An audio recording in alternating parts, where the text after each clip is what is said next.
Topic है शब्द शक्तियाँ, जो कि कक्षा 12 हिंदी अनिवार्य की व्याकरण के अंतर्गत टॉपिक है। इसमें पहले हम बात करेंगे कि शब्द शक्ति क्या होती है, कितने प्रकार की होती है, उसके उदाहरण कौन कौन से हैं, इनमें अंतर क्या है। तो हम सभी को पता है कि शब्द की शक्ति असीम होती है। शब्द हमारे मन, कल्पना तथा अनुभूति पर प्रभाव डालता है। यानी जब हम कुछ सुनते हैं शब्द, तभी हम उसका अर्थ ग्रहण कर सकते हैं। प्रयोग के अनुसार शब्द का अर्थ बदल जाता है।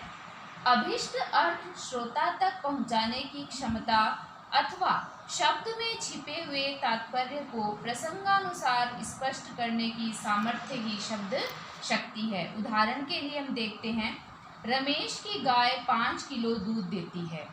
दूसरा उदाहरण है, सुमित्रा की बहू तो नीरी गाय है। अब इन दोनों ही वाक्यों में गाय शब्द जो है वो आया है, लेकिन जब हम इन वाक्यों को पढ़ते हैं तो पहला गाय है वो तो पशु होगा और दूसरे गाय का मतलब क्या होगा, सीधा सरल और एक भोला व्यक्ति। इस प्रकार वक्ता या लेखक के अभीष्ट का अर्थ बोध कराने का जो गुण है वही शब्द शक्ति है। यानी वक्ता और लेखक हमें क्या कहना चाह रहा है, यह जब हमारे समझ में आ जाता है तो उसी गुण का नाम क्या होता है, शब्द शक्ति होता है। शब्द और अर्थ के इस चमत्कारिक स्वरूप को प्रकट करने वाली शब्द शक्तियाँ 3 प्रकार की है। यानी जब हम शब्द शक्तियों के भेद की बात करते हैं तो शब्द शक्ति के 3 भेद होते हैं। पहला अभिधा, दूसरा लक्षणा और तीसरा व्यंजना। अब शब्द शक्ति के अंतर्गत कौन सी शब्द शक्ति कौन से शब्द को बताती है, तो अभिधा शब्द शक्ति जो है वो वाचक शब्द से संबंधित है, लक्षणा शब्द शक्ति लक्षक से संबंधित है और व्यंजना शब्द शक्ति व्यंजक से संबंधित है।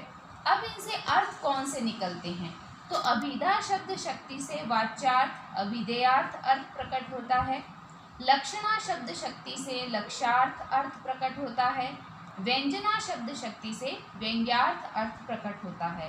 अब हम पूर्ण रूप से देखेंगे, पहला अभिधा शब्द शक्ति क्या है, किसे कहते हैं और इसके उदाहरण क्या है। अभिधा शब्द शक्ति, शब्द की जिस शक्ति से किसी शब्द के सबसे साधारण, लोक प्रचलित अथवा मुख्य अर्थ का बोध होता है, उसे अभिधा शब्द शक्ति कहते हैं। जैसे किसी वक्ता ने हमें कोई बात कही और जो श्रोता है, सुनने वाला है, उसे सीधे ही उसका अर्थ समझ में आ गया बिना कोई बाध उत्पन्न हुए, तो वह शब्द शक्ति अभिधा शब्द शक्ति कहलाती है। पंडित रामदहीन मिश्र ने कहा है इसके बारे में, साक्षात सांकेतिक अर्थ को अभिधा कहते हैं, तो आचार्य मम्मट मुख्यार्थ का बोध कराने वाले व्यापार को अभिधा व्यापार कहते हैं। इस प्रकार कह सकते हैं कि शब्द को सुनते ही अथवा पढ़ते ही श्रोता या पाठक उसके सबसे सरल प्रचलित अर्थ को बिना अवरोध के ग्रहण करता है, वह अभिधा शब्द शक्ति कहलाती है।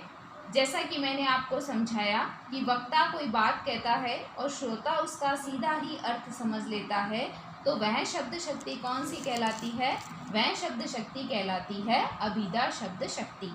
अभिधेयार्थ शब्द वाचक कहलाता है तथा प्राप्त अर्थ वाच्यार्थ कहलाता है। अभिधा शब्द शक्ति के कुछ उदाहरण देखिए। पहला है, राजा दशरथ अयोध्या के राजा थे।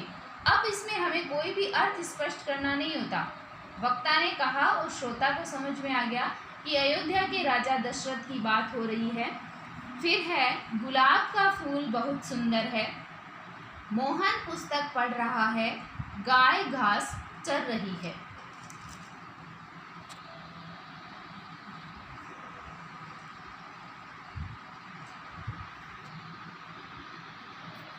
उपर्युक्त सभी वाक्यों के अर्थ ग्रहण में किसी प्रकार का अवरोध नहीं है। लक्षणा शब्द शक्ति, दूसरी शब्द शक्ति का नाम है लक्षणा शब्द शक्ति।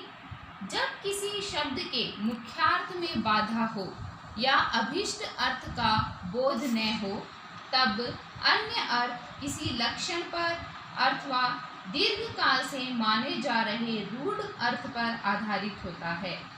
लक्षणा शब्द शक्ति के दो भेद इस प्रकार हैं। पहला देखिए, वाक्य के अनुसार हम समझेंगे। पुलिस देख चोर चौकन्ना हो गया। इसमें चोर द्वारा चौकन्ना होने का अर्थ है सजग हो जाना, सावधान हो जाना या अपने बचाव का उपाय सोच लेना। जबकि चौकन्ना का शाब्दिक अर्थ है चौ माने चार और कन्ना माने कान, अर्थात चार कान वाला। अतः दो की जगह चार कान कहने का तात्पर्य है कानों का अधिकाधिक उपयोग करना, उनका पूरा लाभ उठाना। अतः यह अर्थ लक्षण पर आधारित हुआ। अतः यह प्रयोजनवती लक्षणा कहलाता है, यानी किसी न किसी उद्देश्य के कारण इसको बताया जाता है। फिर है इसी प्रकार हम आगे का उदाहरण देखते हैं। राजेश का पुत्र तो ऊंट हो गया। इसमें ऊंट का शाब्दिक अर्थ है अधिक लंबा होना। अब यह अर्थ रूढ़ि के आधार पर लिया गया है, अतः यह रूढ़ा लक्षणा कहलाता है। इस प्रकार लक्षणा शब्द शक्ति में लक्षण या प्रयोजन तथा रूढ़ि द्वारा अर्थ ग्रहण किया जाता है। कहने का अभिप्राय यह है कि अभिधा में क्या था, हमें सीधा सीधा अर्थ समझ में आ गया था, लेकिन लक्षणा के अंतर्गत क्या होता है, सीधा अर्थ समझ में नहीं आता, बल्कि हमें उसको पढ़कर देखकर अर्थ को स्पष्ट करना होता है। इसलिए वहाँ पर लक्षणा शब्द शक्ति होती है, क्योंकि वह लक्षण के आधार पर स्पष्ट होती है। अब हम इसके उदाहरण देखते हैं। लाला लाजपत राय पंजाब के शेर हैं। सारा घर मेला देखने गया। अब जैसे इसमें दिया हुआ है सारा घर मेला देखने गया, तो घर मेला देखने थोड़ी जाता है, घर के जो लोग हैं वो मेला देखने जाते हैं। इसलिए लक्षण के द्वारा हमें इसके अर्थ को ग्रहण करना पड़ेगा। नरेश तो गधा है, वह हवा से बातें कर रहा था। सैनिकों ने कमर कस ली है। उक्त उदाहरणों में शेर, घर, गधा, हवा, कमर कसना आदि लाक्षणिक शब्द हैं, जिनके लाक्षणिक अर्थ ही ग्रहण किए जाएंगे। तीसरी हमारी शब्द शक्ति है व्यंजना शब्द शक्ति। इसके अंतर्गत क्या होता है, मैंने आपको पहले ही स्पष्ट किया था कि इसमें व्यंग्यार्थ अर्थ स्पष्ट होता है और शब्द कौन सा होता है, व्यंजक शब्द होता है। तो हम अब इसको पढ़ते हैं।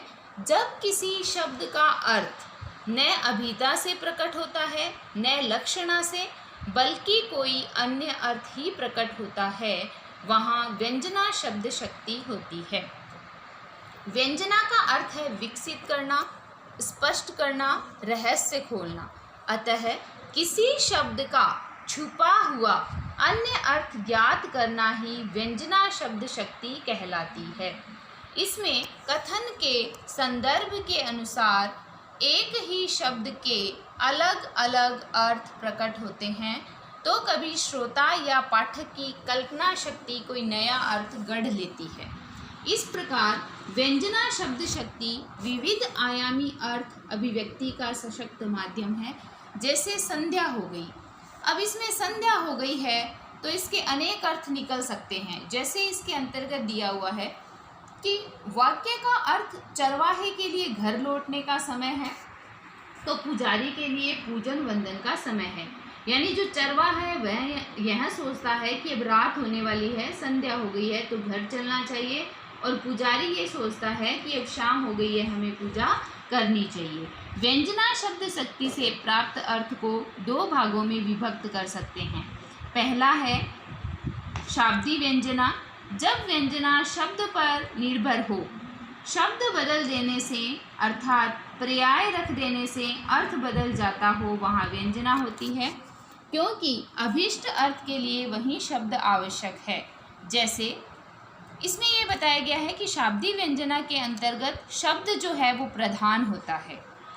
चिर जीवो जोरी जुरे, क्यों न स्नेह गंभीर, को घटिए वृषभानुजा, वे हलधर के वीर। यहाँ वृषभानुजा का अर्थ राधा तथा गाय है, वहीं हलधर के भी दो अर्थ बलराम तथा बेल है। अतः यहाँ शब्द का चमत्कार जो पर्याय रख देने पर नहीं रह सकता, वो शाब्दी व्यंजना का एक अन्य उदाहरण देखिए। रहीमन पानी राखिए, बिन पानी सब सून, पानी गए न उबरे, मोती मानस चून। अब इसमें पानी शब्द जो है उसके 3 अर्थ हैं। पहला मोती के विषय में है चमक, मनुष्य के विषय में है सम्मान या इज्जत, और चूने के या आटे के विषय में है जल।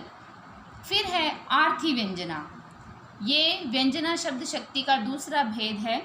जब शब्दार्थ की व्यंजना अर्थ पर निर्भर रहती है, उसका पर्याय रख देने पर भी अभिष्ट की पूर्ति हो जाती है, वहाँ आर्थी व्यंजना होती है। यानी अर्थ पर जब आधारित होती है तो वहाँ पे आर्थी व्यंजना होगी।